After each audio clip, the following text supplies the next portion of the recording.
हुआ है वो डिस्कस कर लेते हैं कि क्या कुछ हुआ, क्या पॉजिटिव हुआ, क्या हमने आज पाया।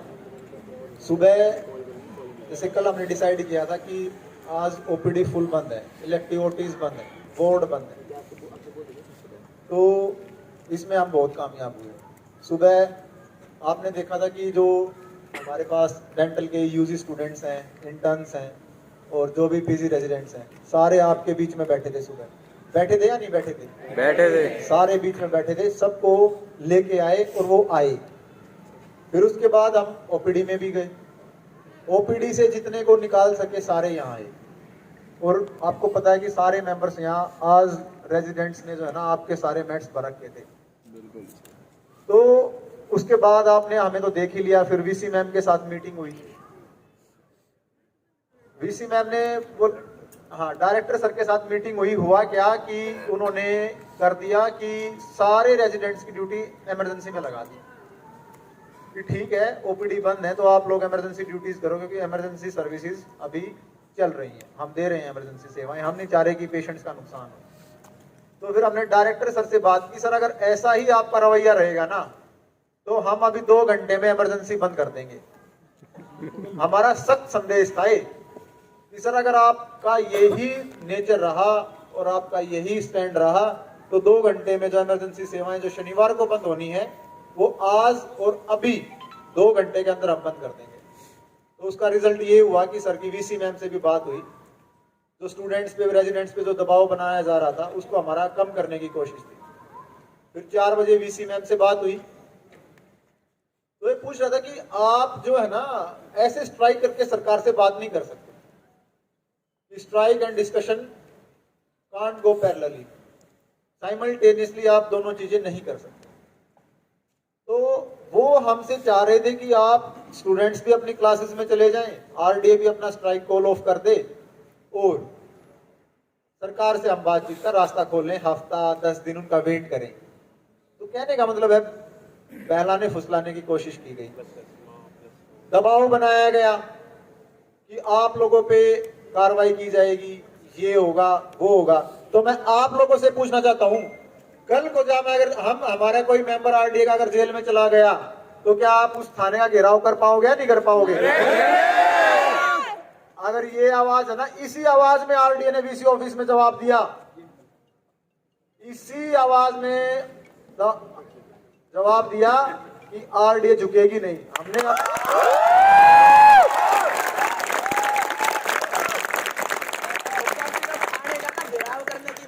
जेल में से निकाल के लाने की भी हिम्मत रखते हैं। देखो जेल की रोटी खाने में मुझे कोई प्रॉब्लम नहीं है, मैं जेल की रोटी खा लूंगा, लेकिन विश्वास कम नहीं होना चाहिए। नहीं जिस विश्वास के साथ आप लोगों ने यहाँ खड़ा कर रखा है ना, वो विश्वास दिखना चाहिए। जेल में रहने से कोई प्रॉब्लम नहीं है, रह लेंगे, 10 दिन रह लेंगे, 20 दिन रह लेंगे, कुछ ना कुछ जेल से भी लेके निकलेंगे। ठीक है, खाली हाथ तो नहीं आएंगे, हो सकता है कि इंटरनेशनल लिंक बन जाए।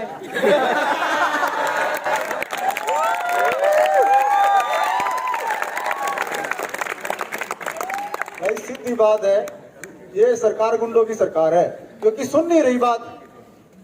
ठीक है ना, हमें भी इनको टैकल करने का एक तरीका आ जाएगा, हमारा भी कॉन्फिडेंस अब इतना हो जाएगा यार जेल में तो एक बार जा चुका, फिर फर्क नहीं पड़ना होता।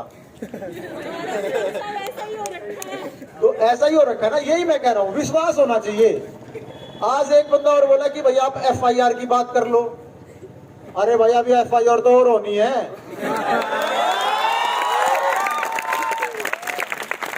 एफआईआर की भी बात सारी इकट्ठी कर लेंगे। ठीक है ना, अभी तो 5 हुई हैं, कहीं 7 हुई हैं, क्या पता 50 हो 100, उनकी इकट्ठी बात कर लेंगे। ठीक है ना, एफआईआर का तो मुद्दा बाद का है। अगर आप लोग किसी विश्वास के साथ जुड़े रहेंगे, जीत होगी निश्चित।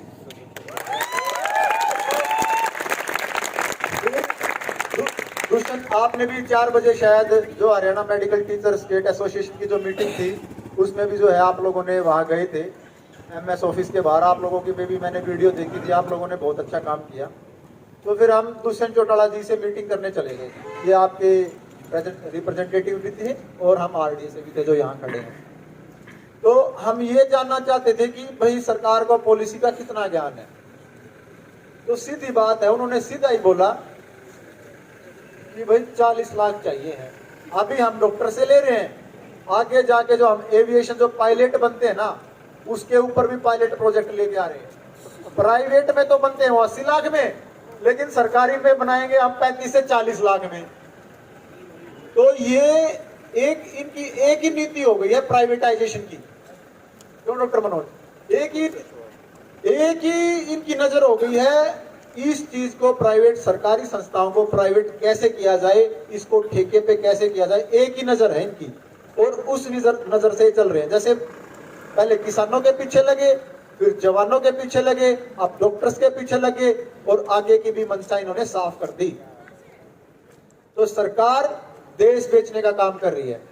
उन्होंने क्लियर कर दिया था कि जो उन्होंने अपने एक लेटर पैड पे लिखा 40 लाख, 40 लाख जो है आपसे लेंगे। तो फिर हमने सवाल किया कि सर गरीब का बच्चा कैसे पढ़ेगा, ये तो 50-60 हजार की EMI होगी 7 साल के ड्यूरेशन में। तो उन्होंने बहुत ही अच्छा सजेशन दिया कि भैया हम इस EMI के टाइम ड्यूरेशन को बढ़ा देंगे, आप महीने के 15,000 दे देना।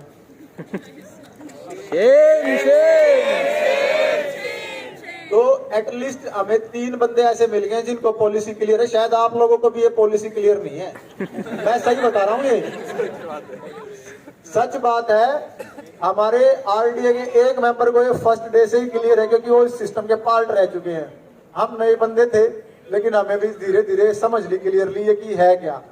तो मैं भी समझ चुका हूं कि यहाँ जो लोग बैठे हैं ना, ये बॉन्ड कुछ नहीं है। सरकार सीधे 400 से 500 करोड़ का रेवेन्यू जनरेट करेगी यहाँ से। आप लोगों को लोन का ठप्पा ठोक देगी, आप पूरी जिंदगी। एक फिर हमने मजाक में ये भी बात कही कि भाई 40 लाख का बॉन्ड मेल का, जिसके साथ शादी होगी 40 लाख UG का, 40 लाख PG का, 80 लाख हो गया। जिसके साथ शादी हुई 1 करोड़ 60 लाख।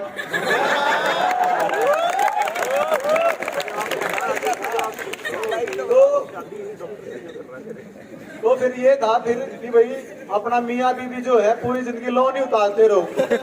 फिर उन्होंने जवाब दिया ऐसी गलती तुम कर ही क्यों रहे हो, तुम भाई डॉक्टर से शादी ना करो। तो ठीक है, तो ये तो भाई फिर हमने ये बात बोली कि भाई डॉक्टरी करना तो एक अभिशाप बन गया है। क्यों? 40 लाख अगर आप इसमें एडमिशन लोगे तो 40 लाख का कर्जा सीधा आप पे आएगा। तो उनसे बातें हुई। तो एक मजाक की बात और करता हूँ, हम इधर थोड़ा सा चाय पानी पी रहे थे, तो हमारे आपस में ही बोले कि हरियाणा में तो जिसको बॉन्ड लग गया ना, तो लड़की पहले ये पूछेगी कि इस डॉक्टर में बॉन्ड तो नहीं है। तो भाई मैट्रिमोनियल जो एड्स आते हैं ना, उसमें ये भी कहेगा कि भाई लड़के पे कोई बॉन्ड नहीं है।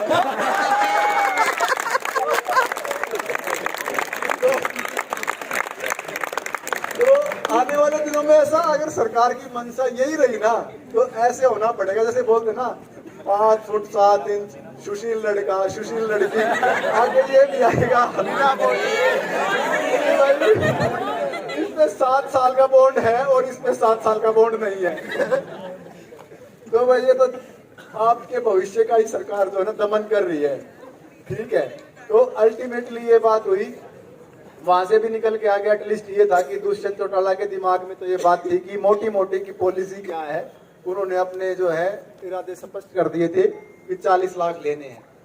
अब एक शॉर्ट में और बात बताऊंगा, फिर मैं डॉक्टर मनोज मलिक को बोलूंगा बोलने के लिए। अब हरियाणा मेडिकल जो टीचर एसोसिएशन है ना, वो भी हमारे साथ आ गई। अब उनके लिए भी तालियां। अब इसमें कौन कौन आता है? एक है, उन्होंने ज्वाइंट एक्शन कमेटी बनाई हुई है, जिसमें कि हमारे सारे कंसल्टेंट्स, सारे प्रोफेसर और HODs, नर्सिंग टीचिंग एसोसिएशन और नॉन टीचिंग एसोसिएशन, जो कि स्वीपर्स हैं, हमारे क्लास 4 जितने भी कर्मचारी हैं ना, वो सारे आप लोगों के साथ हैं। कल 12 से 1 बजे के बीच में उनका होका पानी धरने पे ही होगा। आप लोगों के साथ रहेंगे वो, और जो अपनी OPD सेवाएं देंगे वो OPD में नहीं होंगी, वो कल विजय पार्क में अपने पेशेंट्स देखेंगे। तो अब आप लोगों ने, और अब आपसे मैसेज क्या हमने कन्वे करना है वो ये है कि दुगनी शक्ति से आपकी अगर स्ट्रेंथ कम हुई ना तो मैं नहीं दिखूंगा इधर, मैं तो यहां से छोड़ के भाग जाऊंगा। अरे जहां पे भी जाऊं छोड़ के भाग जाऊंगा अगर आपकी स्ट्रेंथ नहीं दिखी तो आप लोगों की स्ट्रेंथ होनी चाहिए, क्योंकि स्ट्रेंथ से ही और यूनिटी से ही हम आज यहाँ खड़े हैं। और इतनी यूनिटी बन गई, पहले आप खड़े हुए, आपके साथ आरडीए खड़ी हुई, आज हमारे प्रोफेसर भी हमारे साथ आ गए।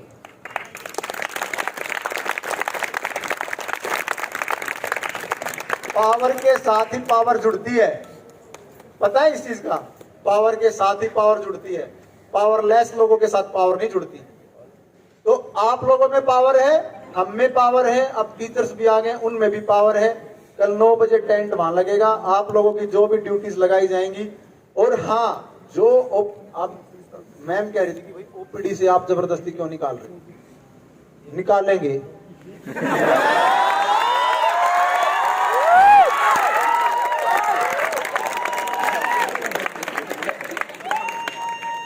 इस सरकार भी बिल में घुसी हुई है, इसको भी निकालेंगे। तो जिनकी भी ड्यूटी है ना, जैसे आज हमने डेंटल में एफर्ट किया, सारे आ गए आप लोगों के बीच में, सारे डेंटल में A to Z सब यहां थे।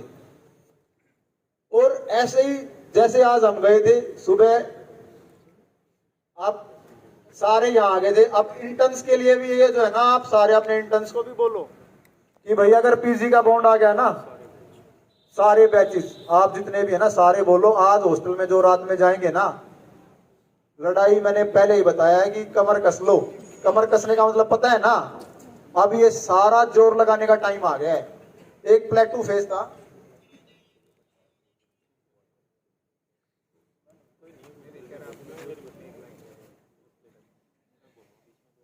तो सारे लोग आएंगे। अब जीत हमारी निश्चित हो रही है, हम जीत की दहलीज पे पहुंच चुके हैं। यहां से हमने जो है ना अपने हाथों को, इरादों को और अपनी सोच को कमजोर नहीं होने देना है। और मैं आपसे इतनी उम्मीद रखता हूं, क्योंकि हम अगर आज 24 दिन डट गए ना, कुछ दिन में महीना नहीं है, कुछ दिन और डट जाओ, चट्टान की तरह खड़े रहो। ठीक है ना? कहते हैं कि एक कविता पढ़ी थी क्लास में जब बच्चे थे 7वीं 8वीं में, कि खड़ा हिमालय बता रहा ड्रोन आंधी पानी से। ये आंधी पानी बौछार करने की फैकल्टीज जो है ना, जो भी है कोशिश करते रहेंगे, और बाकी लोग भी कोशिश करते रहेंगे, झुकना नहीं है। तो इसी के साथ मैं अपने शब्दों को विराम देना चाहूंगा। और अभी डॉक्टर संदीप मलिक थोड़ा सा बोलना चाहते हैं।